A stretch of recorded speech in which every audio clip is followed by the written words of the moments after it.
Rasional Emotif Tingkah Laku (REPT) diasaskan oleh Albert Ellis pada tahun 1962.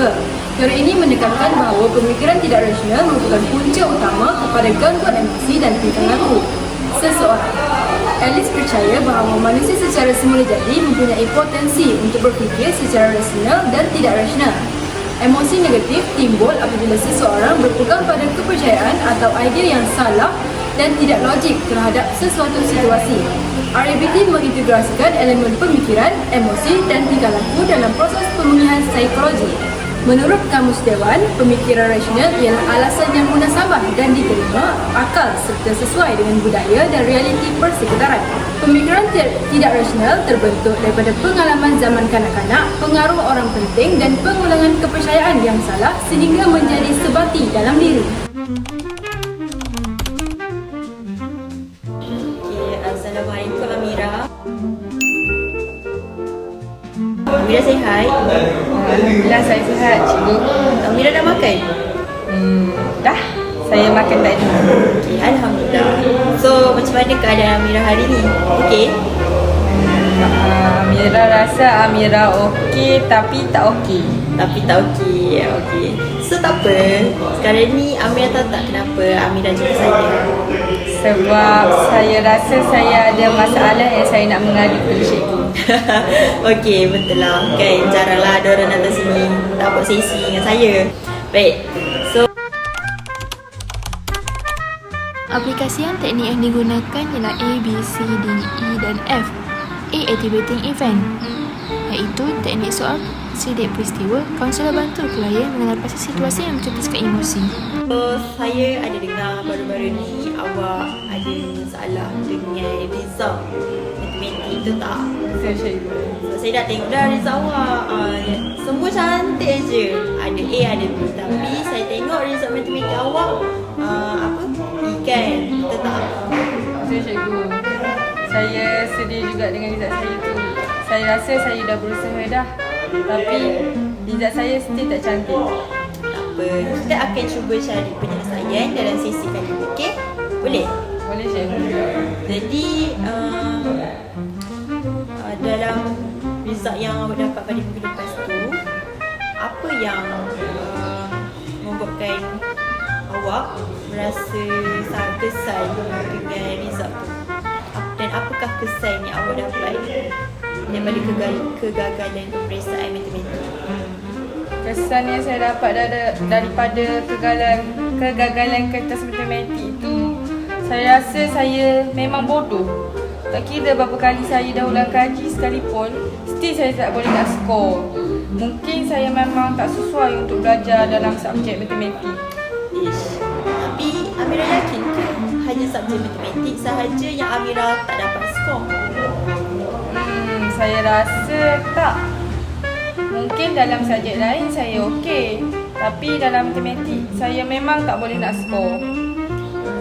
So, Teknik pengaplikasian seterusnya ialah B, Belief System, iaitu pengenalan pastian kepercayaan tidak rasional, irrational belief, seperti keperluan untuk sentiasa disukai, harapan tidak tercapai. bila Ami fikirkan tentang kegagalan matematik tu, apa yang menyebabkan Ami rasa Ami bodoh? Ya, itulah yang saya rasa saya bodoh.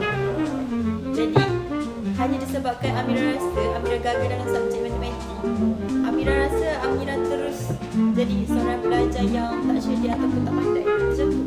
Ya, itulah yang saya rasa sekarang ni. Macam tu. Pengaplikasian teknik yang ketiga ialah C, Consequence, akibat. Mengenal pasti hubungan antara B dan C, bantu klien faham bahawa perasaan mereka bukan disebabkan oleh mereka tetapi disebabkan oleh hal yang lain. Jadi cuba Amira fikir balik, apa sebenarnya kesan apabila Amira rasa Amira berfikir yang Amira ni seorang yang tak cerdik, sedangkan Amira sendiri kata ada subjek-subjek lain yang Amira boleh skor. Selepas daripada saya tak dapat skor markah matematik tu, saya jadi murung. Lepas tu saya rasa nak mengasingkan diri daripada orang lain, tak nak bercakap dengan orang. Lepas tu saya pun rasa nak berhenti belajar lepas tu, sebab saya fikir tak guna pun saya belajar. Dah fail matematik. Oh begitu. Jadi itulah reaksi atau tingkah laku yang Amira buat kan? Teknik seterusnya ialah disputation, cabaran terhadap kepercayaan.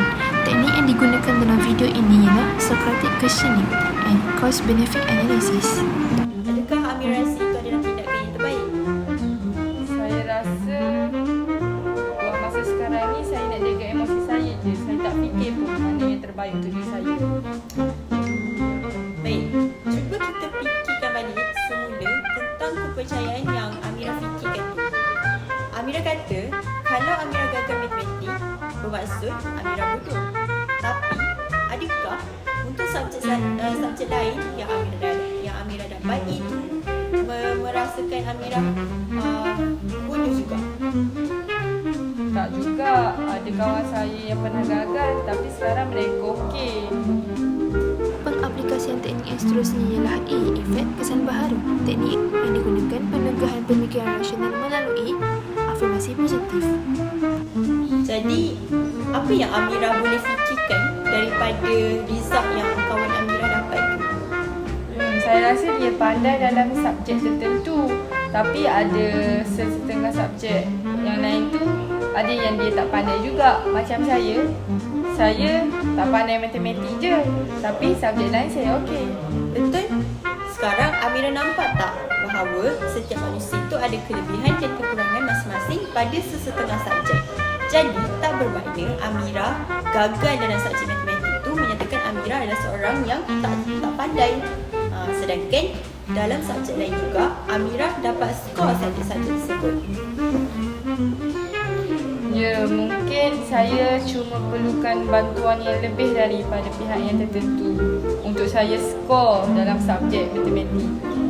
Pengaplikasian teknik yang terakhir ialah future, masa depan.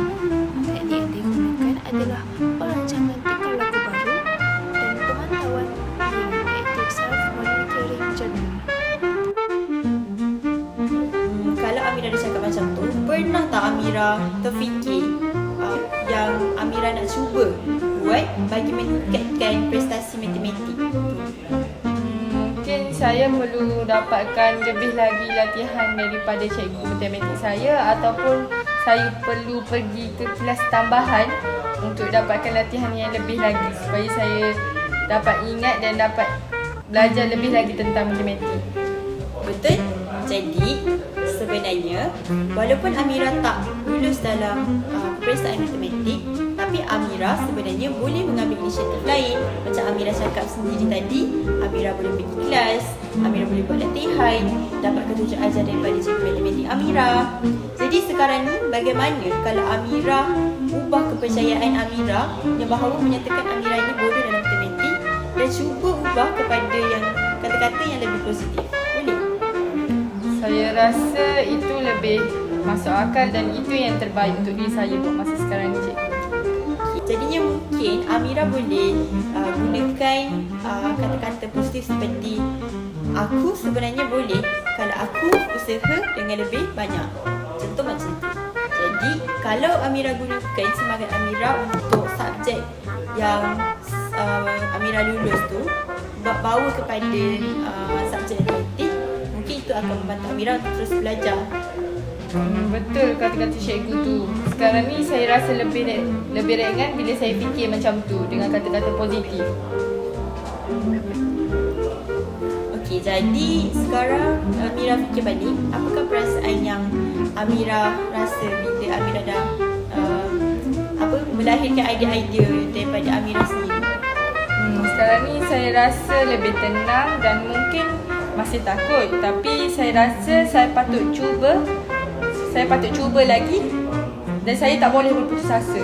Betul, itu adalah satu kemajuan yang sangat besar untuk Amira. Setiap orang pasti akan melalui setiap kegagalan dalam kehidupannya. Tapi yang paling penting ialah bagaimana kita untuk bangkit semula daripada kegagalan itu.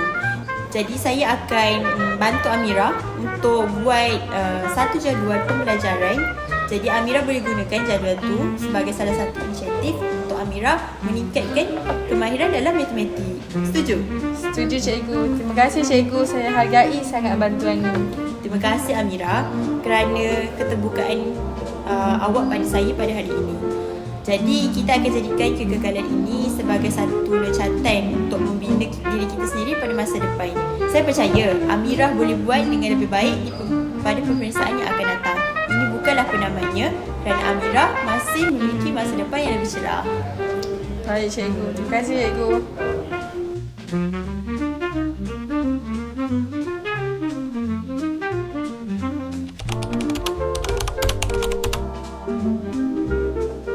Rasional emotif tingkah laku REBT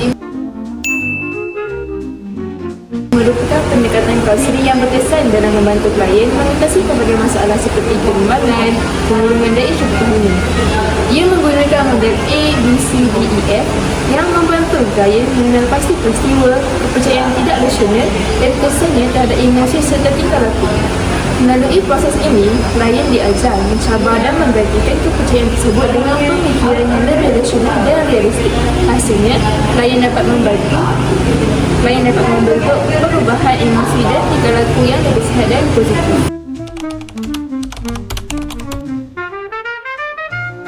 Keseluruhannya, teori rasional emotif tingkah laku REBT ini menekankan bahawa gangguan emosi berpunca daripada kepercayaan yang tidak rasional yang dipegang oleh individu. Melalui model ABC, D, E, F, klien dibimbing untuk mengenal pasti, mencabar dan menggantikan pemikiran negatif dengan pemikiran yang lebih rasional. Pendekatan ini bukan sahaja membantu mengubah emosi dan tingkah laku, tetapi juga memperkasa klien untuk menghadapi cabaran hidup dengan lebih matang dan realistik. Maka teori REBT ini merupakan satu pendekatan yang efektif dalam membantu klien mencapai kesejahteraan emosi dan perubahan tingkah laku yang positif.